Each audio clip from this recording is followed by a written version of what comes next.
What up, world? It's your woman butterfly. Can y'all see me okay?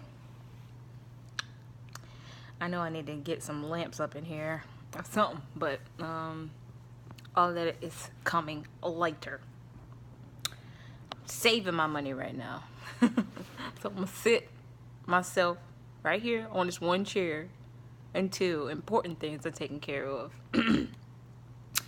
Okay, y'all, I need to tell y'all what is going on and catch y'all up on stuff, okay? That's what I'm going to do right now. That's what I need to do, okay? I meant to get on here earlier, but I had to finish eating my bugles. Don't y'all love bugles? Ain't bugles good? I love bugles, man. I remember when I was little, I got one stuck in my ear one time. And I tried to get it out and it broke off in my ear. And my mom had to put water in my ear to make it soggy to get it out my ear. But I still love bugles. Okay, but that has nothing to do with what I'm about to say, y'all. This is so crazy what's going on. Like, really, I'm just nervous. You know, right now I can't even. I'm hurting right now. You know, and I'm trying to cover it up with laughter. That's what's going on right now. Okay, cause God is allowing me to endure pain that He feels.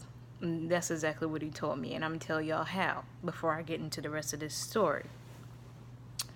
Okay, I have been. We are all God's children, all right. Whether you're a lost child, whether you're a found child, you know, whether you're a seasoned child or whether you're a baby, we're all His children. Okay, so I have been a disobedient child. Okay, just not obeying God the way that I should. He's been telling me to get on here and finish my videos, but I have been just just wasting time. I've been working, but I'm saying when I'm off work and I could be making my videos, I get online and get on social media and just stay on there for hours. You know what I'm saying? And that's not what God wants me to do. So, it's kind of hard to. It just seems like it's so interesting. You know what I mean? I feel like I'm searching the world. So God doesn't want us to stay on social media for hours, but the devil does. He wants to keep you busy, and he doesn't want you to be connected with God. So then God asked me for 4 hours of silence, nothing but silence. And it's like I gave him 1 hour, and then after that I was right back on my phone. Like, I couldn't give God the 4 hours that he asked me for. And it really made me feel bad because, I feel like, gosh, God is begging for time with me, so I was like, I need to just tighten up because I'm going to be begging for time with him, and I really shouldn't do him like that. I should have some respect after all that he's done for me. So, I'm being obedient now but making my video, but it took sometimes God makes you feel how he feels. And this is true by a good reference to this is the story of what was his name? Gomer. Hosea and Gomer and his wife Gomer. And if you read that Bible story, Gomer was wilding out, and just read it and read how Hosea felt. He still felt love for her even though she was doing all this crazy stuff. And so that's just a short version of the story, but maybe one day I'll tell that story. Until then, you can read it and just realize that sometimes things happen in life because God wants you to feel how he feels. So I was being a disobedient child, okay? So let me tell you what happened. It just hurts, y'all, because, you bring these children into the world after you went through what you went through, and you just try so hard to guide them. Of course they're not going to, stay on the straight and narrow path, but it's like you want them to, just like God wants you to. God does not want you to stray off of the path. You know what I'm saying?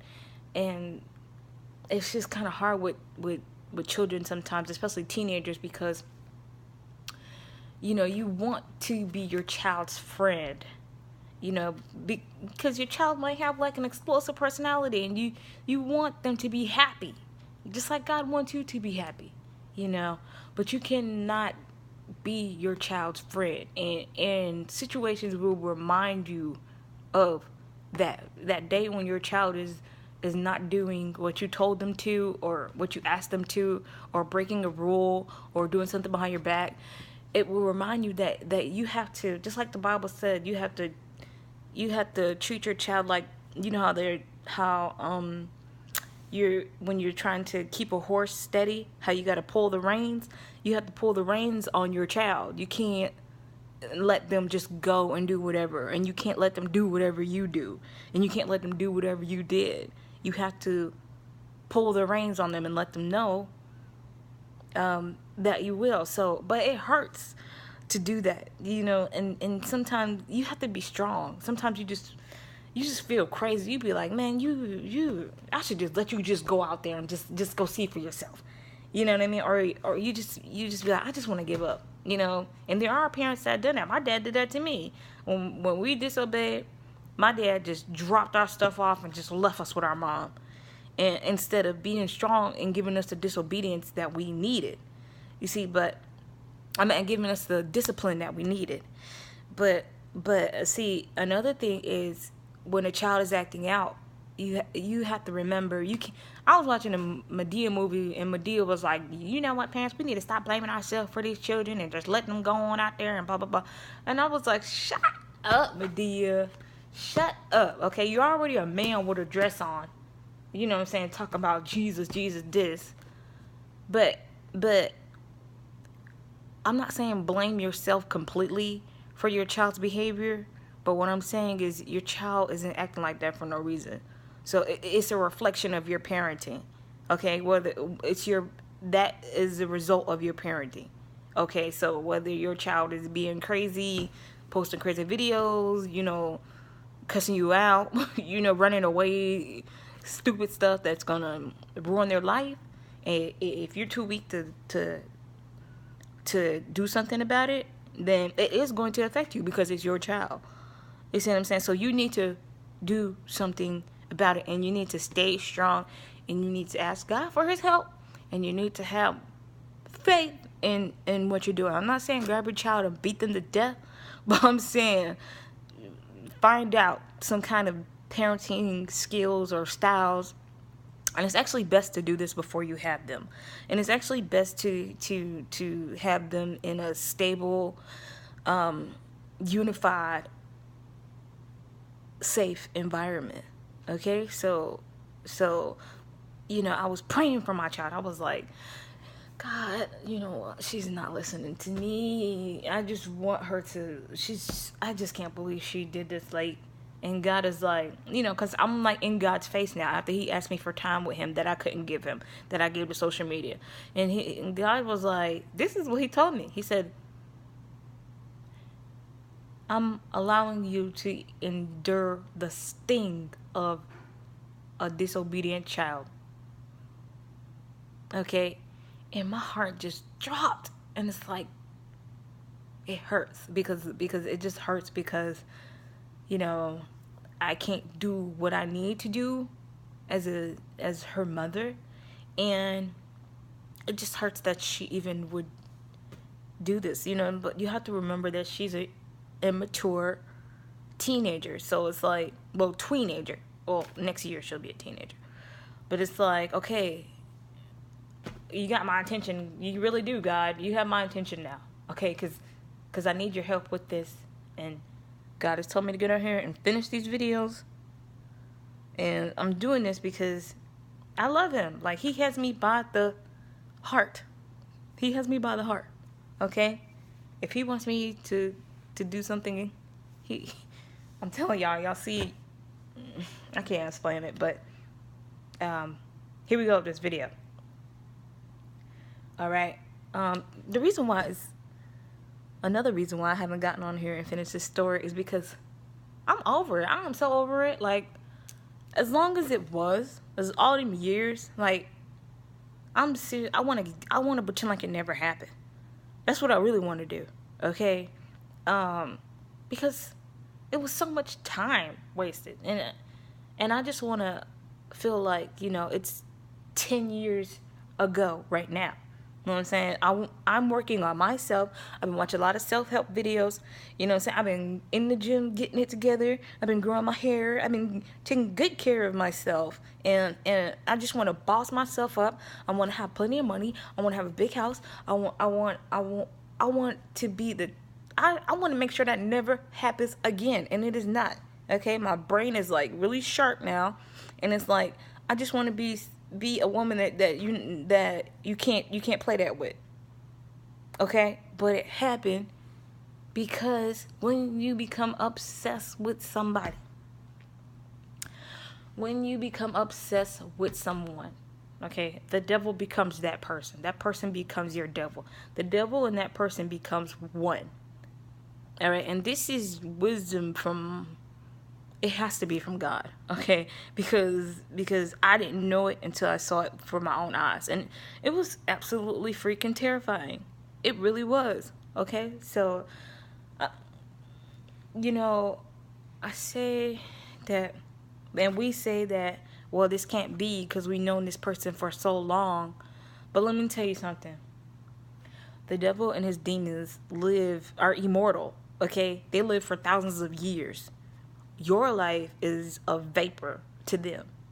Okay, so you might have known somebody for 12, 13 years, and that person was a demon the whole time. By the way they talk to you, by the way they treat you. In the afterlife, you're going to see the face of that demon. Okay, and the same thing is happening with all this music and entertainment out here. It just sucks you in. When you're singing all these songs and you think it's so great, and it's like, then that person turns out to be... You remember when Katy Perry first came out?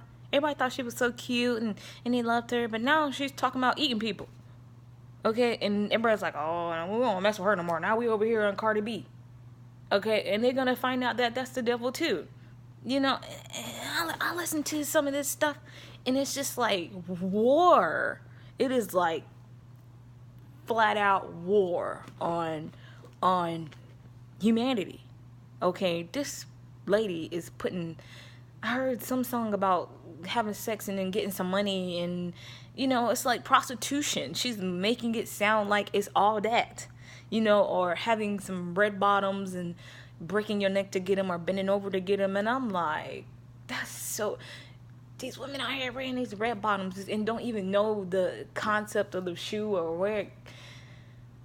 Do you know that red bottoms, the idea for red bottoms came from hookers that used to come to the meat market, and they would walk through the meat market, and when they would walk through it, they would get the blood on their shoes on the bottom. So why in the world would you... I don't care if I had $1 million. I would never buy a freaking red bottom shoe. Ever. Okay? I don't care if Cardi B says it. I don't care if Beyonce says it. I don't care if Rihanna says it. Because I know whose puppets those are. Okay? And it's just really bad. It's war. Okay? So there's war on humanity. Alright? Now, like I was saying, the devil is, I don't know. I really don't know. Okay? I think that it's the same thing with me. How I once had the devil in me. Okay? When I was a dancer, the devil was in me. He was using me. Okay? So I really think that I'm just going to tell the story the best that I can about this guy. Okay? Because it was just confusing sometimes, because there was times when he stood up for me. So the club where I first met him at, there was one time when I found this bracelet on the ground. It was like a really heavy bracelet, lots of diamonds, and I put it in my bag. And then I went to the DJ booth, and I was like, yo, look at this bracelet. It's so heavy. And he was like, oh, snap, give me that bracelet. Give me that bracelet. And then I'll give you $20 for it, blah, blah, blah, blah. And I was like, no, I'm going to hang on to it just in case somebody, lost it, whatever. I had no intentions on keeping it, okay? Next thing you know, one of the bouncers just walked up to me, pushed me really hard, okay? And then he grabbed me and dragged me to the office, right? Like, he didn't even say, hey, they want to talk to you in the office. He just pushed me. And that's why I hate the club so much, because everybody is trying to show out. You know what I mean? Like, if you need to talk to me, why are you... I will never forget the way he pushed me with his big self. Okay, so he pushed me, grabbed me, and drugged me. Okay, meanwhile, the DJ and the hype man, and the hype man is Mr. Bad Romance, can see everything from up there. So I went into the office, and there was this big, giant dude in there, and he was mad as heck, right? And he was like, you got my bracelet? Bitch, you got my bracelet? Man, if you don't give me my bracelet right now, I'm gonna kill you. I'm gonna kill you, man. He was like, man, that bracelet costs more than your whole life, man. You better give me my bracelet, man. Somebody said they saw you pick up my bracelet. That's a $67,000 bracelet. Just going off about his bracelet. And I was like, I had no intentions on keeping this bracelet. Like, I turned it in. He was like, but you ain't bring it to the office, though. You ain't bring it to the office, though. Like, just going off about how I didn't bring the bracelet to the office. And the manager, he was like, I'm sorry, but you're going to have to leave. You know what I'm saying? And at this time, I was staying in hotels, and I needed to work. Okay? So I was like, well, work, right? So it hurt me to be kicked out of the club. You know what I'm saying? The same bouncer grabbed my bag, pushed me to the dressing room. He just kept tapping me and pushing me. You know what I'm saying? And I was like just crying hysterically because of the way things were going. And they were like making me pack my stuff and everything. And then they just plopped me outside. So I was like just crying. And I was out there trying to explain to security what happened. But, security, they don't want to listen to a crying stripper that's not having sex with them. So they were just like, yeah, well, we don't know. We don't know what happened. So we gotta go. You gotta go. That's what they said. You gotta go. So Mr. Bad Romance comes out of the club, and he asked me what happened. Right? And I told him. And he went back into the club, and then he came back out, and he said, man, get your stuff, man. You could go back in there. You could go back in there. So that was one time that he stood up for me on the physical realm. That's what it looked like. But in the spiritual realm, it could have been the devil just trying to get you back in his club. I have no idea. Because when I was outside, I was really thinking about quitting this mess because of stuff like this keeps happening. You know what I'm saying? And then for him to come out there and then get me back in there, it's like a trap. It's just a trap. That's all it is a trap. There was one time when this girl from Atlanta was picking on me. She was just picking on me. Okay? And it went on for a couple of days, and then it all started with, why that girl talk like that? I get a lot of that. Why does she talk like that? And I have no idea what people are talking about. You know what I mean? So a lot of people are afraid of something that's different. You know what I mean? And it's like annoying. People always ask me, why do I talk like a white girl? And I'm like, what are you talking about? Like, I'm talking, and it's always somebody that I'm not even talking to. And I had said that I was drinking, and I had said that to her the night that I was drunk, and she didn't like that. So at the end of the night, when I thought everything was okay, she pushed me on the floor, jumped on top of me, and punched my head from side to side. Then she took my money off of me. Okay, and she was like bigger than me. So, and I didn't see it coming either. So I was not ready, and I was drunk. Okay, so the next night, they just let her come right back to work. No justice for me. And then he came to the dressing room, and there was a chair like this in the dressing room that the house mom sits in. And he just sat in a chair, and he just started to go off on her. He was like, man, don't even come in here in this town acting like you somebody. I know you from Atlanta. He just put all her business out about how she was a streetwalker and all this crazy stuff. And it was like, everybody was like, "Ooh, you know he messed with her. That's why he doing that to you." She was like, "I don't care that you mess with her." And they were just like going back and forth, and he would just cut her out. And back then, I was like, "Oh my gosh, I love him so much." But now that I look back, it was, I don't know, probably the devil, because she was working for the devil, and the devil is going to humiliate you while you're working for him. So I don't know, but it's just all confusing. Especially when I left that club and I ended up in Myrtle Beach, because I wasn't making enough money at that club. Especially when, I'm gonna tell you how to do. I'm telling you, when I was like scraping up money in that club, another club opened, and I didn't know about it. And all of a sudden, that club became seriously dry. Okay, and it was like sometimes I just didn't know if I was gonna make $50 for my room, and it was just really bad. I ended up telling a customer about my story. This customer, he was a soldier. He became concerned about me, and he was like, "I don't even know why you are here. You need to go," because that was another time when I was thinking about quitting, because it was really hard for me, because not only was I in this club thinking that the devil was going to give me something, but now by this time I had a DSS case, because I was in hotels, and I didn't have like a stable place to live. I wasn't going to get a stable place to live messing with the devil, and it was just really bad. Like, some nights I would just cry and cry and cry, because I did not know what the heck to do, right? Just to think about it hurt so bad. Like, oh God, I'm just so glad that part of my life is over. Okay, so this customer became concerned about me, and he took me to Myrtle Beach. And like I was telling y'all in my other videos, when I was in Myrtle Beach, that's when God began to wake me up. And while I was in Myrtle Beach, maybe like 4 months and some change, I made enough money to get an apartment, and I'm sorry, it wasn't 4 months. Yeah, it was 4 months. About 4 months and some change, when I made enough money to get an apartment. And Mr. Bad Romance began to reach out to me. Okay, because